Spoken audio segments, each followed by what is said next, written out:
My name is Kara-Leah, and I want to talk about Kundalini awakening today. I want to speak about it from direct experience. What else is there? Something I'm beginning to realize. I talk a lot on videos and articles and posts, etc. And mostly I'm speaking from my own direct experience, and sometimes I'm talking about things. And there's a real difference between that, between speaking from direct experience or about something. And my intention that I've sort of formulated in the last week or so is to really be mindful of attempting to speak only from direct experience or being very, very clear when I'm not. So, Kundalini awakening. Once it happens, what now? So there's a few things to discuss here. One is to actually define Kundalini awakening, because it's a term that's thrown around a lot. And so this is my understanding from what I've read on Kundalini, is that it's a bit of a misnomer actually to talk about Kundalini awakening. A full Kundalini awakening, where Kundalini, travels all the way up the spine and exits through the crown, leads to total enlightenment. And nobody's having that. None of you are having that, all right? Because you'd know. You wouldn't be asking the questions that you're asking or leaving the comments that you're commenting if that is what had happened to you. And Christopher Wallace's book, Tantra Illuminated, is really awesome on this actually, because he talks about, sorry, getting hot, I need to take a layer off. He talks about Shaktipat descending, okay, and this happening spontaneously. And what I'm starting to realize from reading his book and his definition of Shaktipat and my own experience of Kundalini awakening and many other people that I've either worked with or spoken to around it, is that a more accurate technical term for what is happening would actually be Shaktipat descending, or a spontaneous experience of Shaktipat. Now, most people often think of Shaktipat as something where like the guru will, point the finger or just look at a student in a particular way and bam, they have this expression of Shaktipat. And, that can happen. There's different instances in the literature of that happening. However, Shaktipat, according to Christopher Wallace in Tantra Illuminated, can also just happen spontaneously through life circumstances. And there are 9 variations of that, and the one at the top, like number 1 as such, is when there is that full shooting up of the Kundalini energy up the spine and total enlightenment, to the extent that the human body is no longer needed, and so the person drops dead.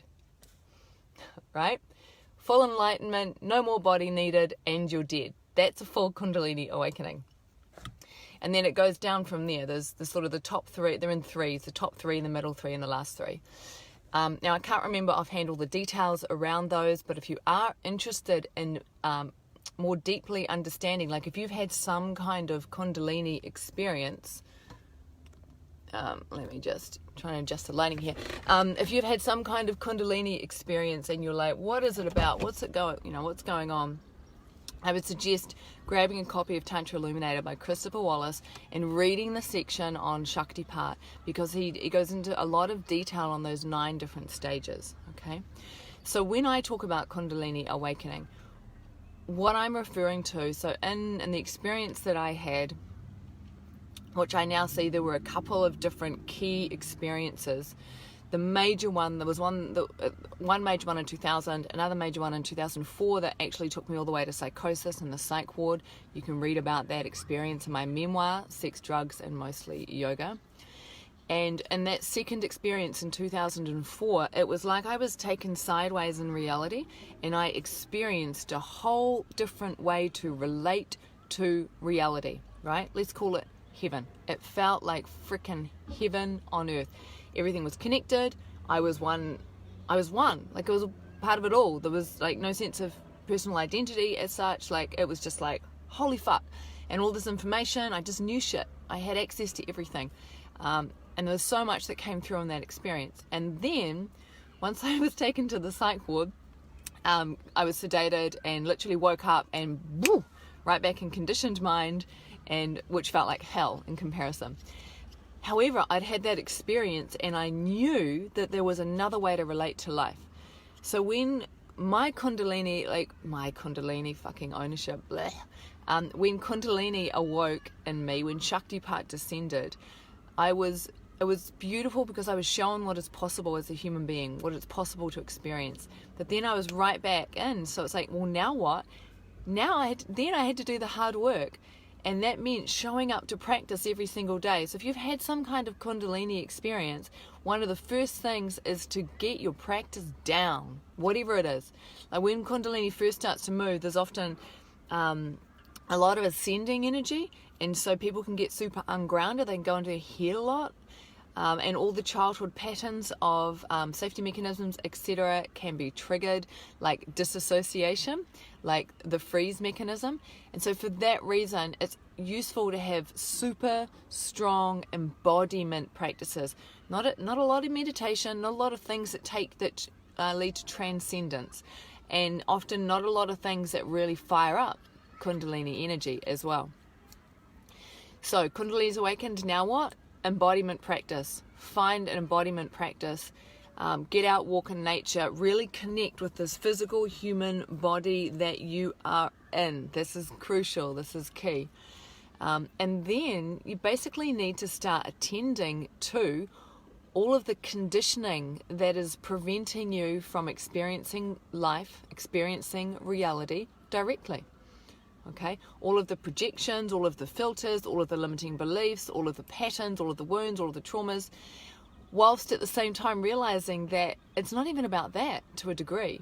Like ultimately, the awakening journey is a radical reorientation in your relationship to reality. So you are perceiving reality in a different way, where it's literally just perception, just awareness itself expressing through the being. And what I've noticed, because I've written quite a lot of articles on Kundalini Awakening in the last 15 years, I've done videos on it, I get loads of messages and emails from people, and it sometimes feels like they fall into a couple of different camps. One is, I've had this experience and all this shit's going wrong in my life, how do I get back to normal, right? And the truth is, you don't. And there is no normal. What is this normal that you speak of? How do you go back to how things were? Well, that doesn't happen. And so the first, thing is to go, that's not going to happen. However, what you can do is sometimes there's some really disturbing physical, mental, and emotional symptoms that will arise when Kundalini awakens because of blockages in the system, because of samskaras, because of things that have not been attended to.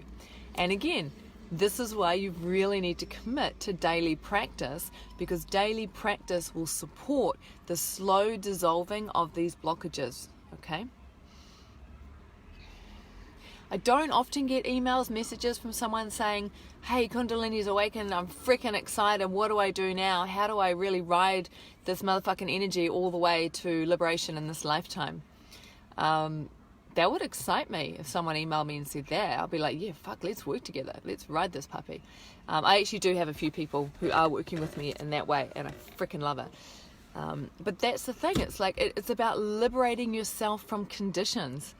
And the Shakti part is kind of like this jolt in the arm, this jolt of adrenaline, like that gets the heart pumping, that wakes you up to the fact that we are not living in this material, Newtonian, mechanicistic reality after all, right? And so you have to learn to start to orientate and relate to reality in a different way that is about, am I awakening? Am I liberating myself from conditions, or am I enslaving myself to conditions? Am I running away or avoiding dealing with shit? Okay. Any questions on any of this stuff as I'm chatting away? I'm in the car park here at Om Yoga Studio, about to go in and teach. It's a bit black. I'm trying to get the lighting sus for you guys, but fuck, it is what it is. Yo. Yeah, any questions on Kundalini Awakening, now what, before I sign off? I feel like I've given you guys a bunch of information. The now what? Commit to liberation. Go, yes. Look, I mean, for me, I was just like, fuck, man. I want liberation in this lifetime. I want to be liberated from conditions. I want to just allow life to happen through me. Because when I experienced that, it was the most magnificent thing of all.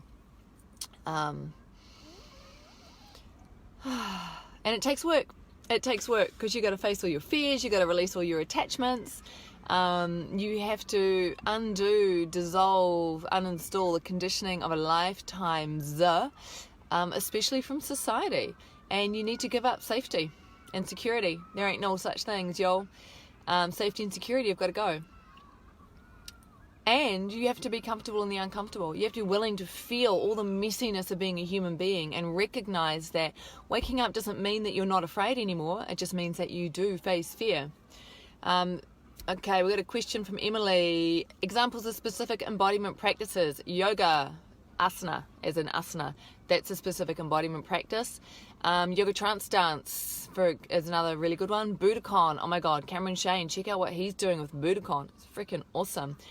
When you bring mindfulness, that's the thing, like when you really bring mindfulness into, say, powerlifting or going to the gym, you can be fully in the zone and feeling everything in a way that you get into embodiment, right? Embodiment is about fully feeling with your senses what it means to be a human being, where you can articulate and move everything. Like, yeah, so asana, martial arts, sometimes even things like walking and running and cycling can be embodiment practices. It all depends on where you go when you're doing the thing. So if you're coming more and more deeply into experiencing your body, it's an embodiment practice, right? Lots of people do yoga asana, not necessarily embodying even anymore. It's more a bit like circus tricks. That's okay too. Alrighty, any other questions on this awakening? So yeah, awakening, that's what I was saying too before I answered Emily's question. It's recognizing that it doesn't mean you won't experience depression, anxiety, fear, all the shitty things, shame, guilt. It's just that your relationship to those experiences will shift, and you will be able to hold yourself in that experience with so much more ease, and you will have a context for what is unfolding, right? You will recognize that it's just sensation coming through the being, and if you can soften around it and allow it to come through, often there's great clearings and healings that occur. Have had many direct experiences of that. Alrighty, I gotta go teach 12 p.m. Tuesdays at Om Yoga Studio. You'll catch me there. I'm on retreat in Mexico in a couple of weeks. Still spots there. There are 2 spots left on my training, Direct to Realization Tantra Teacher Training in January, and I have a couple of spots left on my Guru in Your Pocket mentoring program. So if you're on the path of awakening and you want to fucking go hard, get in touch with me, man. Let's play.